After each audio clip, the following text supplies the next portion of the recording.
Praise the Lord. കർത്താവിൻ്റെ ധന്യ തിരുനാമം വാഴ്ത്തപ്പെടുമാറാകട്ടെ. ഞാൻ ക്രിസ്തുവിൽ സ്നേഹിക്കുന്ന എല്ലാ ദൈവമക്കൾക്കും 11-ാം മാസത്തിൻ്റെ 25-ാമത്തെ പ്രഭാത വന്ദനം കൂടെ അറിയിക്കുന്നു. ലോകമെമ്പാടുമായിരുന്നു കൊണ്ട് ഈ വചന സന്ദേശം ശ്രവിക്കുന്ന എല്ലാ ദൈവകുഞ്ഞുങ്ങൾക്കും എൻ്റെ ഹൃദയത്തിൻ്റെ ആഴമേറിയ സ്നേഹത്തെയും വന്ദനത്തെയും നന്ദിയും ഒപ്പം പ്രാർത്ഥനയും അറിയിക്കുന്നു. കർത്താവിൻ്റെ ദാസിദാസന്മാരെ, ഈ പ്രഭാതവും പ്രാർത്ഥനയോടുകൂടി വചന സന്ദേശത്തിൽ നമുക്ക് പ്രവേശിക്കാം. 123-ാം സങ്കീർത്തനക്കാരൻ പാടുന്നു, ദാസന്മാരുടെ കണ്ണ് യജമാനന്റെ കയ്യിലേക്കും ദാസിയുടെ കണ്ണ് യജമാനത്തിയുടെ കയ്യിലേക്കും നോക്കുന്ന പോലെ ഞങ്ങളുടെ കണ്ണ് ഞങ്ങളുടെ ദൈവമായ യഹോവയെങ്കിലേക്ക് അവൻ ഞങ്ങൾക്ക് കൃപ ചെയ്യുവോളം നോക്കിക്കൊണ്ടിരിക്കുന്നു. മനുഷ്യരൊരു സാമൂഹ്യ ജീവിയാണ്. മറ്റുള്ളവരുടെ സഹായമില്ലാതെ ആർക്കും ഈ ഭൂമിയിൽ ജീവിക്കുവാൻ കഴിയുകയില്ല. നമ്മുടെ നിലയിലുള്ള ഒരു സഹായിയെ ലഭിച്ചില്ലെങ്കിൽ നമ്മേക്കാൾ ഉയർന്ന ഒരു സഹായിയെ നമുക്ക് ആവശ്യമാണ്. മനുഷ്യരുടെ സഹായം പലപ്പോഴും പരിമിതികൾ ഉള്ളതും അത് പെട്ടെന്ന് തീർന്നു പോകുന്ന സന്ദർഭങ്ങൾ ഉണ്ടാകാറുണ്ട്. ഒരുപക്ഷെ മറ്റുള്ളവരുടെ യാതൊരു സഹായവും നമുക്ക് ലഭിച്ചില്ലെന്നും വരാം. ആരും സഹായിച്ചില്ലെങ്കിലും മറ്റുള്ളവർ നമ്മെ ഉപദ്രവിക്കാതെ ഇരുന്നാൽ മതിയെന്ന് ചിന്തിക്കുന്ന ആഗ്രഹിക്കുന്ന ബഹുഭൂരിപക്ഷവുമുണ്ട്. എന്നാൽ വിവിധ നിലയിലുള്ള ഉപദ്രവങ്ങൾ കൂടി വരികയും സഹായത്തിന് ആരുമില്ലാതെ വരികയും ചെയ്യുന്ന നിരവധി സന്ദർഭങ്ങൾ ജീവിതത്തിൽ കടന്നു വരുമ്പോൾ ഒരു ദൈവഭക്തന് സഹായത്തിനായി നോക്കുവാൻ ഒരിടമുണ്ടെന്ന് തിരുവചനം നമുക്ക് ഉറപ്പു തരുന്നു. എൻ്റെ സഹായം ആകാശത്തെയും ഭൂമിയെയും ഉണ്ടാക്കിയ യഹോവയിൽ നിന്നും വരുന്നു എന്ന് ഭക്തൻ പാടുകയാണ്. പ്രശ്ന സങ്കീർണമായ സാഹചര്യത്തിൽ കൂടെ കടന്നു പോകുമ്പോൾ ദൈവിക കരുണയ്ക്ക് വേണ്ടിയുള്ള ഒരു അന്തർദാഹം നമുക്ക് ആവശ്യമാണ്. അത്യന്തം ആവലോടും ആവശ്യബോധത്തോടും കൂടെ തകർന്ന ഹൃദയവും നിറഞ്ഞ മിഴികളുമായി ദൈവത്തിൻ്റെ മുഖത്തേക്ക് നോക്കുമ്പോൾ നമ്മെ സഹായിക്കുവാനും ഉദ്ധരിക്കുവാനും ദൈവം എന്നും നമ്മുടെ കൂടെയുണ്ട്. ലോകത്തിന് കാണുവാനോ കേൾക്കുവാനോ കഴിയാത്ത കാര്യങ്ങൾ ഒരു ഭക്തന് വിശ്വാസത്താൽ കാണുവാൻ കഴിയും. വാർദ്ധക്യം കൊണ്ടോ രോഗം കൊണ്ടോ നമ്മുടെ പുറമെയുള്ള കണ്ണുകൾ മങ്ങിപ്പോകാം. എന്നാൽ നമ്മുടെ അകമയുള്ള കണ്ണുകൾ ഒരിക്കലും മങ്ങിപ്പോകുവാൻ ഇടയാകരുത്. 120-ാം വയസ്സിൽ മോശ മരിക്കുമ്പോൾ അവൻ്റെ കണ്ണുകൾ മങ്ങിയിരുന്നില്ല എന്ന് വചനം വ്യക്തമാക്കുന്നു. ജീവിതത്തിൽ എല്ലാ വാതിലുകളും അടഞ്ഞ് മരണത്തെ മുഖാമുഖം കണ്ടിരുന്ന സ്റ്റേഫാനോസിന് സ്വർഗം തുറന്നിരിക്കുന്ന കാഴ്ച കാണുവാൻ കഴിഞ്ഞു. പ്രിയ ദൈവവേദനേ, കണ്ണുകൾ കാണുവാനുള്ളതാണെങ്കിലും എല്ലാം നോക്കുവാനുള്ളതല്ല, എല്ലാം കാണുവാനുള്ളതല്ല. കണ്ണുകൾ കൊണ്ട് നോക്കി ഹൃദയം കൊണ്ട് ചിന്തിച്ചാണല്ലോ ഒരുവൻ പാപത്തിൽ വീഴുന്നത്. ഒരു ദൈവഭക്തൻ തൻ്റെ കണ്ണുമായി ഒരു നിയമം ചെയ്യണമെന്നാണ് ഇയ്യോബ് പറഞ്ഞിരിക്കുന്നത്.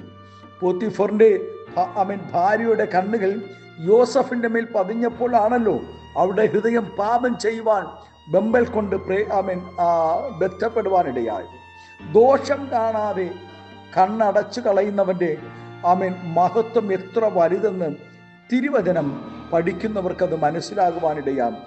നാം പഠിക്കുമ്പോൾ അത് വ്യക്തമാകും. സ്തോത്രം, ഹല്ലേലൂയ. സ്വർഗത്തിലെ യജമാനന്റെ മുമ്പിൽ വിധേയപ്പെടുന്ന ഏത് ദാസനും ദാസിയും അവൻ എന്ത് കൽപ്പിച്ചാലും ചോദ്യം ചെയ്യാതെ അനുസരിക്കുന്ന തൻ്റെ ഭക്തന്മാരെയും ദൈവം കൈവിടുകയില്ല ഒരു നാളും.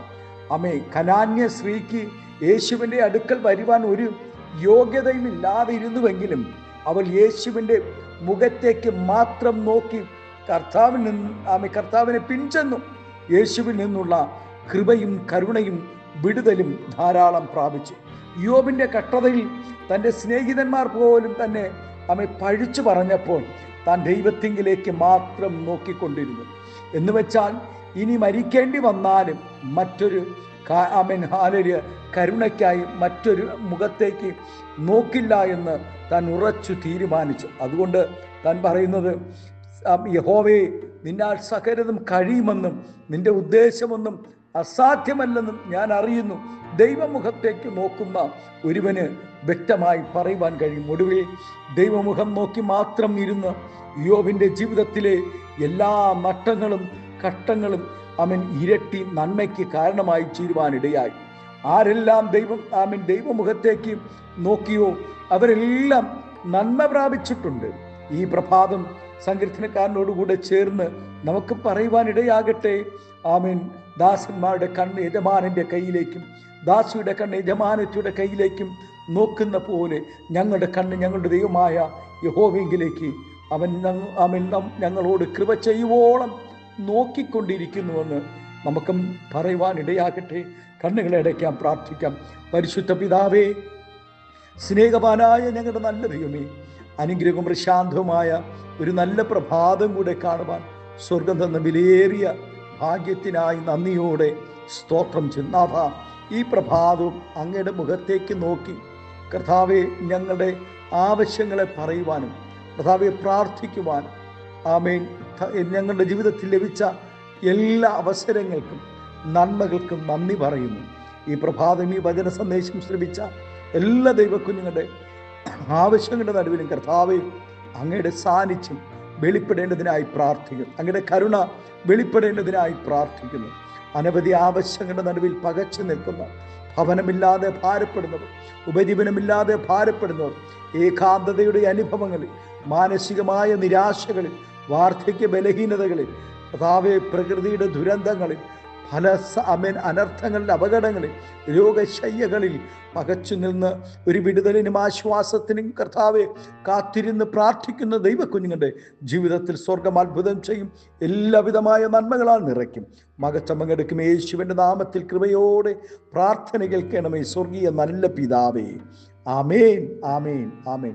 Thank you. God bless you. ദൈവം എല്ലാവരെയും ഈ പ്രഭാതം ധാരാളമായി അനുഗ്രഹിക്കട്ടെ.